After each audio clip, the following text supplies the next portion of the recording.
Hello friends, कैसे हो आप लोग। उम्मीद करता हूँ कि अच्छे होंगे। दोस्तों, आप सभी को पता होगा कि डीजीपे का नया वर्जन लॉन्च हुआ है, जिसमें आप चाहे तो पहले तो ये ऐसा भी होता था कि हम लोग किसी के बैंक से पैसा निकालिए करते थे फिंगर के माध्यम से।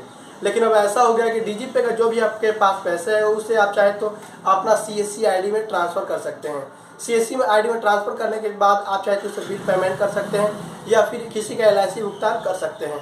और हमारे साथ ये भी आ गया है कि अगर आप पहले ऐसा होता था कि जो आपका रजिस्टर्ड मोबाइल नंबर था उस पर ही ओटीपी जाता था, लेकिन अब ऐसा हो गया है कि आप चाहे तो रजिस्टर्ड मोबाइल नंबर पे और रजिस्टर्ड ईमेल आईडी पे या चाहे तो आप दोनों पे ओटीपी सेंड कर सकते हैं, दोनों सेम ही जाएगा। हमारे साथ कई बार ऐसे प्रॉब्लम्स होते थे कि हमारा जो सीएससी आईडी में रजिस्टर्ड मोबाइल नंबर है उसमें रिचार्ज नहीं, या फिर सिम खो गया है या फिर कहीं भूल गया है तो हमारा ओटीपी नहीं मिल पाता था। लेकिन अब ऐसा हो गया है कि सिर्फ अपना ईमेल आईडी लॉगिन कीजिए और अपना डीजीपे ऑन कर सकते हैं। और सबसे खास बात यह है कि पहले हमारे साथ ऐसा होता था कि एक सॉफ्टवेयर से आप सिर्फ एक वीएलई का डीजीपी ऑन कर सकते थे, लेकिन अब ऐसा आ गया है कि एक सॉफ्टवेयर से आप चाहे तो 2 या 4 या 5 जितना वीएलई आपके पास है सबका डीजीपी आप ऑन कर सकते हैं। तो चलिए वीडियोस को शुरू करते हैं, जिसमें मैं आप सभी को दिखाऊंगा प्रैक्टिकली कैसे आप पैसे को पे आउट कर सकते हैं या फिर डीजीपी में ट्रांसफ़र सीएससी आईडी में आप अपना पैसा ट्रांसफ़र कर सकते हैं।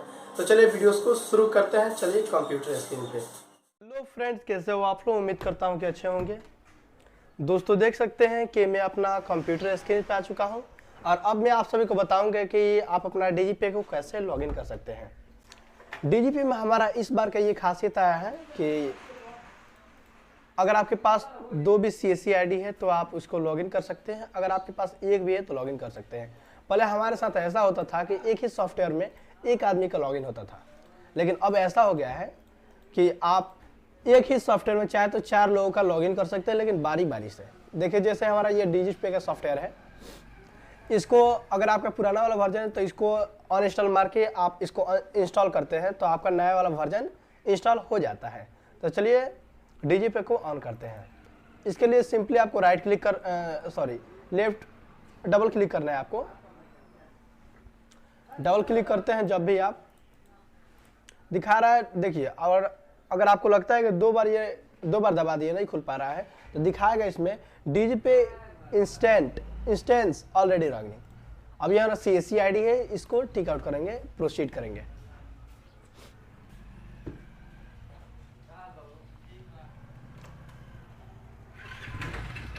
प्रोसीड करने के बाद ये हमारा दिखा रहा है कि proceed gate OTP and registered mobile number, gate OTP and email, gate OTP and mobile number and email ID. तो वो ईमेल कर देंगे। जैसे आपका अगर मान लीजिए कि आप किसी और के थ्रू चलाते हैं तो आपको तो मोबाइल नंबर पे ओटीपी जाए तो कॉल करना पड़ता है, लेकिन वही आप अपना जीमेल अकाउंट को लॉगिन कर देते हैं अपने में, तो आपको ईमेल के माध्यम से आप चाहे तो ओटीपी डालकर इसे लॉगिन कर सकते हैं।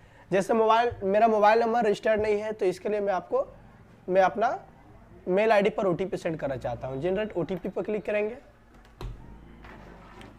अब दिखा रहा है OTP send to email address raxxn3@gmail.com। इस पे क्लिक करेंगे। अब अपना मेल आईडी ओपन करेंगे। इस पे हमारा दिखा रहा है एक ओटीपी आया हुआ है, इसको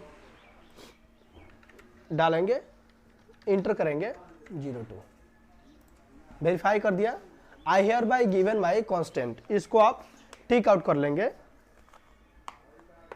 अगर इसको आप टिक आउट करते हैं तो यहीं से आपके फिंगर पे एक लाइट जल जाता है फिंगर रखने के लिए। अब यहाँ पर हम अपना फिंगर रखेंगे।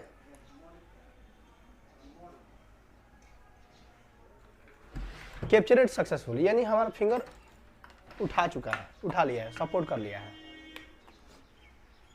अब इसके लिए ये हमारा लॉगिन हो चुका है। अब इसमें हमारा दिखाएगा, देख सकते हैं ये हमारा डैशबोर्ड दिखा रहा है। डैशबोर्ड, ये हमारा डैशबोर्ड है, ये हमारा विड्रॉ है। अगर आप किसी खाते से पैसा निकालना चाहते हैं तो आप चाहे तो डीजीपी के माध्यम से अपना किसी खाते का पैसा निकाल सकते हैं। इसके लिए आपको बैंक अकाउंट चूज करना है और आपका कस्टमर का आधार नंबर चूज करना है। यहाँ पर अपना मोबाइल नंबर चाहे या फिर किसी का कस्टमर का मोबाइल नंबर पुट करेंगे। आपको कितने पैसे उठाने हैं इस पर टिक आउट करेंगे। इस पर टिक आउट करेंगे, उसके बाद ये हमारा स्कैन एंड प्रोसीड करेंगे तो उनका फिंगरप्रिंट में आपका लाइट आ जाएगा, जिसके माध्यम से आप चाहे तो पैसा उठा सकते हैं। मिनी स्टेटमेंट अगर किसी व्यक्ति का आप निकालना चाहते हैं तो इसके लिए यहाँ पर अपना उनके बैंक के खाते का नाम डालेंगे और यहाँ पर उनका आधार नंबर और यहाँ पर उनका मोबाइल नंबर टिक आउट करके आप अपना चाहे तो मिनी स्टेटमेंट फिंगर रख के निकाल सकते हैं। अगर आप बैलेंस इंक्वायरी करना चाहते हैं तो बैलेंस पे क्लिक करेंगे। यहाँ पर आप कस्टमर का बैंक का नाम चूज करेंगे और यहाँ पर आधार नंबर, यहाँ पर मोबाइल नंबर टिक आउट कर देंगे। वॉलेट टॉपअप देखिए, अगर आपके पास मान लीजिए ये हमारा पासबुक है, ये पासबुक आपका कितना पैसा आया कितना गया सब यही दिखाता है। इसमें दिखाता है ये नहीं 134 रुपये अभी हमारे पास है। आप इससे चाहते हो वॉलेट टॉपअप, ये दिखा रहे वेरी डिटेल्स। अगर आप चाहते हैं कि हमारा जो डीजीपे के जो भी पैसे हैं ये हमारा CSC ID में चला जाए तो वॉलेट टॉपअप पे जाएंगे और मिनिमम ये हमारा दिखा रहा है 500 रुपये। 500 रुपये अगर आपके पास हो तो आप चाहे तो इसे टॉपअप कर सकते हैं। 500 रुपये से कम में आप चाहे तो इसे टॉपअप नहीं कर सकते हैं। जैसे 134 रुपये है तो हम टॉपअप नहीं कर पाएंगे, लेकिन इससे पहले हमने कितना टॉपअप किया था। 500 रुपये से एक्स्ट्रा होते हैं तो 500 1000 रुपया, जैसे मान लीजिए कि मैं अपना 100 रुपये डालता हूँ, आई हियर बाई करता हूँ, स्कैन एंड प्रोसीड करता हूँ। देखिए wallet recharge amount can be less than 500 रुपये और 1 लाख रुपये, यानी 500 रुपये से लेकर 1 लाख तक का हम अपना चाहे तो वॉलेट टॉपअप कर सकते हैं। इससे कम काम नहीं कर सकते हैं। तब हमारा में एक्चुअली उतना पैसा नहीं है इसलिए मैं अभी नहीं कर पा रहा हूँ। ये पे आउट, अगर आपको चाहते हैं कि CSC आपका मतलब डीजीपे का जो भी पैसे हैं आपके एक अकाउंट नंबर में चले जाए तो यहाँ से आपको CSC ID के समय कंफर्म करना होता है कि आप इसमें कौन सा बैंक खाता डालना चाहते हैं। बैंक खाता डालने के बाद बैंक को इसमें ऐड किया जाता है। ऐड करते हैं यहाँ पर वेरीफाई CSC ID कर देंगे और उसके बाद एक फिंगर रखेंगे, आपका पैसा चला जाएगा जितना भी अच्छा है वहाँ से। यहाँ से देख सकते हैं इसमें हमारा किनरा बैंक में पैसा जाएगा। यहाँ से आप अमाउंट डालेंगे, NEFT या फिर IMPS डालेंगे। IMPS डालेंगे तो आपका इसमें कोई चार्जेस नहीं काटता है, लेकिन ये हमारा 1 घंटे के आसपास या फिर आधे घंटे में, मतलब थोड़ा टाइम लगता है पैसा को सेटल होने में। NEFT करते हैं तो आपका चार्ज नहीं करता है पैसा सेंड करने के लिए आपको, लेकिन थोड़ी देर बाद आपकी पैसा जाती है। लेकिन IMPS करते हैं तो आपका पैसा 5 रुपये चार्ज काट लिए जाते हैं, लेकिन आपका बहुत जल्दी पैसा उसी समय चला जाता है। पासबुक पे क्लिक करेंगे यानी आपका कितना पैसा आया है कितना गया है ये सब दिखाता है। अब यहाँ पर हम लोग क्लिक करेंगे ट्रांजेक्शन डेट। आप चाहे तो डेट वाइज इसका आप चाहे तो हिस्ट्री निकाल सकते हैं। जैसे मान लीजिए 30 से देखिए, जैसे 30/10/2021 से लेकर 30/10/2021 तक मैंने अभी तक कोई ट्रांजेक्शन नहीं किया। अगर आप मान लीजिए किसी कस्टमर्स के पैसे निकाल भी लिए, अगर आपका पैसा इसमें शो नहीं कर पा रहा है तो इसके लिए आपको यहाँ पर रिफ्रेश पे क्लिक करना है। रिफ्रेश पे क्लिक करते हैं तो आपका पैसा इसमें शो करने लगेगा। ये लॉक्स है, देख सकते हैं। आप चाहे तो इसे मिनिमाइज भी कर सकते हैं, मैक्सिमाइज भी कर सकते हैं। जैसे मैक्सिमाइज कर लिया, इसे चाहे तो आप मिनिमाइज भी कर सकते हैं और आप इसे चाहे तो कट भी कर सकते हैं। थोड़ा डीजे पे स्लो चलता है।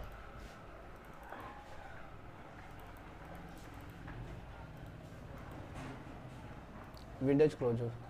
Are you sure to want to sign out, yes करेंगे तो ये हमारा लॉग आउट हो जाता है। तो आई होप कि ये वीडियो आपको काफ़ी पसंद आया होगा। ये वीडियो आपको अच्छी लगती है तो इसे लाइक शेयर जरूर करें और चैनल को सब्सक्राइब करना ना भूलें। थैंक्स, मिलता है।